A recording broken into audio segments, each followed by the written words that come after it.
This plane, the F-15 Eagle, was built for one purpose and one purpose only: total air superiority. It was created to combat the threat posed by the Soviet MiG fighters during the height of the Cold War in the 70s, and was the first strike plane that could detect and kill from many miles away, as well as engage in dogfights. It's still in operation today, and in 30 years of active service, it has never been beaten in air-to-air combat.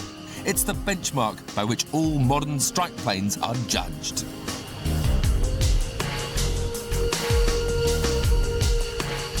The F-15 saw active service in both Gulf Wars and is now keeping the peace patrolling the skies above the west coast of America, with the Oregon Air National Guard constantly on the lookout for any threat to the US's national security.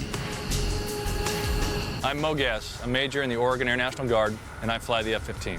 My name is Paul Fitzgerald. I'm an F-15 pilot for the Oregon Air National Guard. Former airline pilots Major Dale Bennett, known as Mogas, and Major Paul Fitzgerald, known as Snap, have been stationed at the Air National Guard for 3 years. They are on alert night and day and maintain their readiness with regular training sorties in their F-15s. The F-15 is a pretty incredible airplane, actually. Thinking about its design was in the late 50s, 60s. Came off the production line in the mid-70s, so it's been around for quite some time. It's a pretty powerful airplane. It was actually built to rule the skies and strictly in an air superiority type of a role, and it has not lost in battle yet, and I don't think it's going to lose anytime soon. The F-15 comes in 4 versions, including a bomber, but the most successful is the air-to-air combat fighter, like those flown by Mogas and Snap. It's a pretty big airplane. It was actually built to house the radar that lives in the nose. The airplane is about 43 feet tall, about 63, 64 feet long, and at the tail it's just under 20 feet high. So it's a pretty large airplane. It's been akin to the size of a tennis court. As well as patrolling the skies for intruders, the pilots of the Air National Guard also carry out training exercises.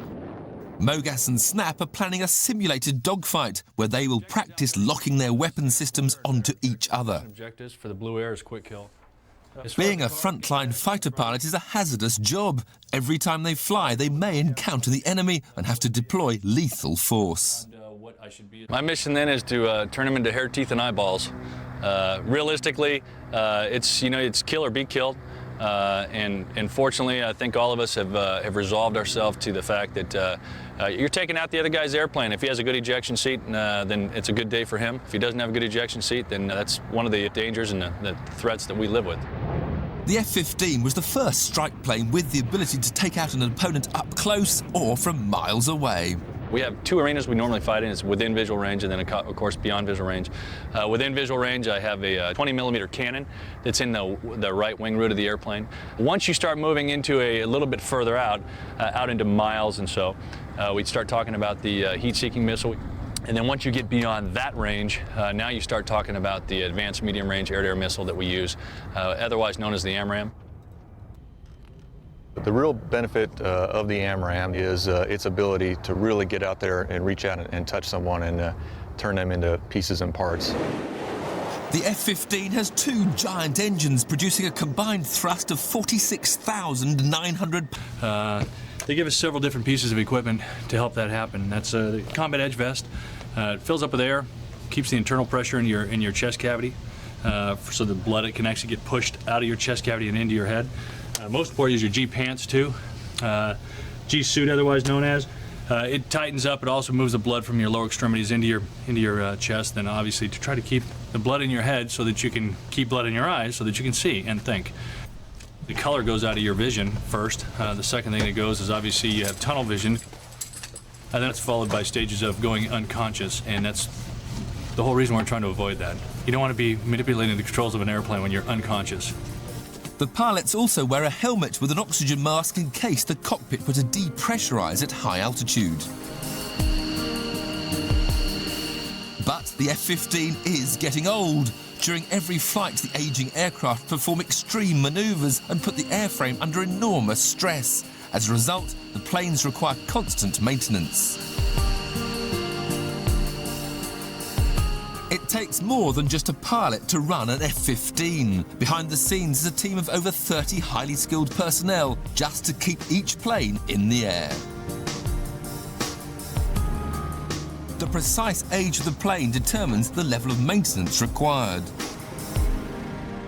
This airplane is 20 years old, and with that, the unique challenges are that the metal is always going under a tremendous amount of stress. And it wasn't designed to last as long as it has. But we continually x-ray all the metal parts, and on an hourly inspection cycle, highly scrutinize the airplane for metal fatigue, and even the engines for any possible signs of wear and tear that might make or indicate there could be a problem in flight. For every hour in flight, the plane requires at least 10 hours of maintenance, including engine testing here in the Hush House. A team of engineers can remove an engine from a plane and have it in the test facility in under an hour. The skill of the maintenance team ensures that the planes are airworthy when pilots Mogas and Snap go out on exercises. No pilot wants mechanical failure when engaging the enemy at 10,000 meters. F-15 pilots Mogas and Snap from the Oregon Air National Guard are going on a dogfight training exercise. They are going to simulate shooting an intruder out of the sky by locking on to each other in a mock dogfight.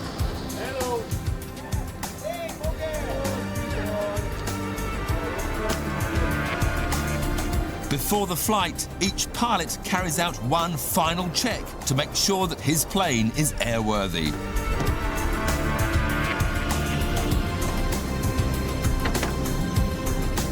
The F-15 first flew in 1972. Over 1,200 were built, and now there are still over 500 flying on active duty. You have an airplane that's been around for 30 years, and still there's countries out there that are still trying to build airplanes to counter this airplane specifically. And I think that's attributed to the continual attention this airplane's been given over the years to keep it at cutting edge.